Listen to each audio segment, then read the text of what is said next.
Que dia lindo! Arrasando. Bom dia, pessoal.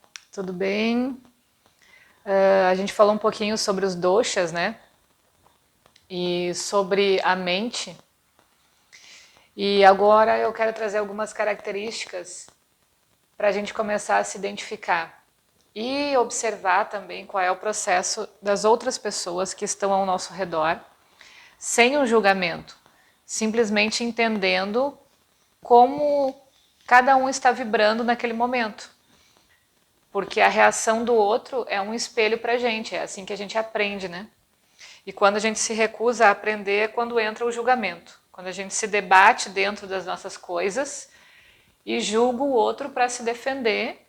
E na verdade a raiz disso é quando a gente não consegue mudar. Então, vou falar primeiro sobre esse desequilíbrio, esse dosha do kapha, e como que a gente pode perceber ele no nosso dia a dia. Uma das características que eu vejo quando as pessoas estão com desequilíbrio de kapha é o acúmulo. Lembrando que o dosha kapha ele é composto pelos elementos de terra e água. Então, terra bem nutrida, bem estruturada, é um bom elemento, ajuda bastante. Mas quando a gente está em desequilíbrio, juntando com essa água, a visão que a gente pode fazer é de uma lama, é de um chão difícil de caminhar. Quando a gente vai pisar ali, a gente fica como lama mesmo, né? Fica sujo, fica denso e as coisas não fluem naturalmente. Então isso é um desequilíbrio do dosha kapha. Quando a gente acumula demais, em todos os sentidos, acumula problemas, acumula densidade, acumula ignorância, ou seja, a gente se recusa a ver o outro lado da situação, a gente simplesmente acredita em algo que vai nos levar cada vez mais para baixo.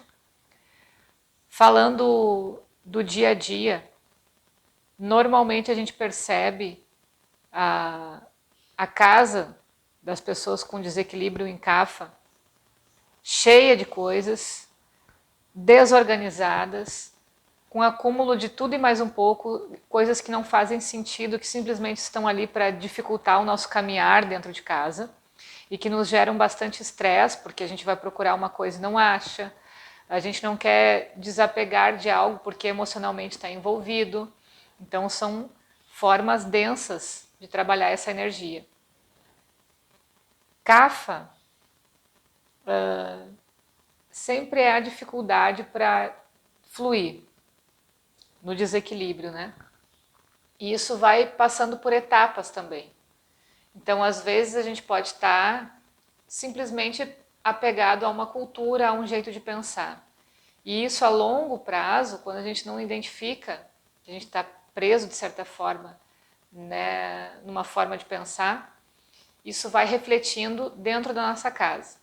Então imagina a casa de um kapha em desequilíbrio, de certa forma está suja, a pessoa não se dedica muito a fazer uma limpeza, a abrir as janelas, a deixar a luz do sol entrar. Olha como isso vai remetendo até uma ideia de depressão, né?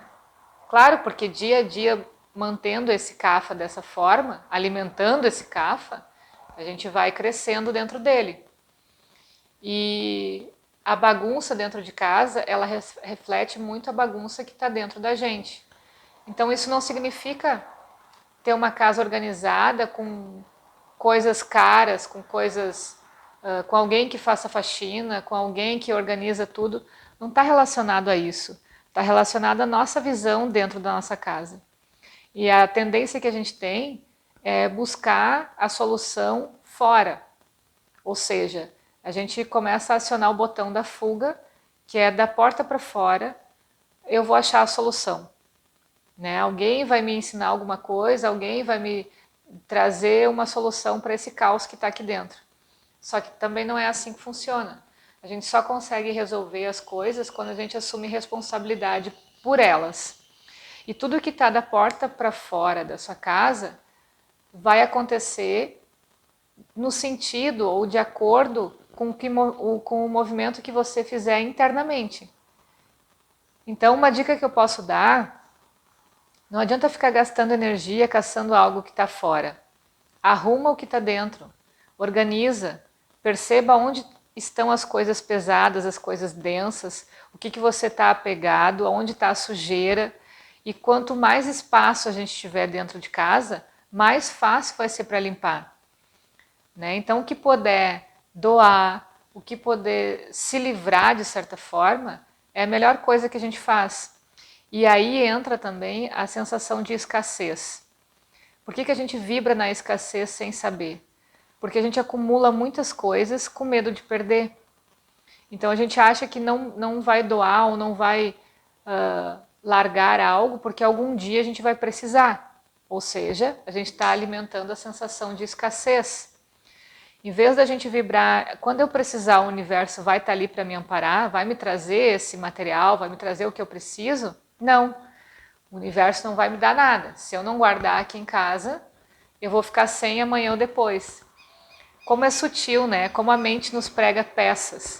E aí a gente está falando dessa mente tamásica também, né? Que a gente falou sobre as características do desequilíbrio da mente.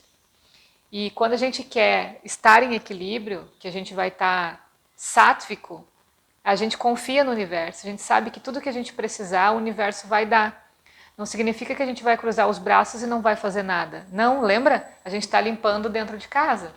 A gente está trabalhando, a gente está organizando a nossa casa, organizando o nosso alimento, organizando a fluidez das coisas em casa, limpando com energia boa, né? Abrindo as janelas, deixando o ar circular. Tudo isso está relacionado ao elemento de ar e espaço, que, por sua vez, está junto com o elemento sátvico, né? Com o pensamento sátvico, de confiar e de fazer a minha parte em tirar as coisas do caminho. Ok? Então, por enquanto é isso. Desejo a todos um excelente dia e que a gente possa refletir um pouco sobre o que a gente está acumulando dentro da gente. Beijão e até a próxima!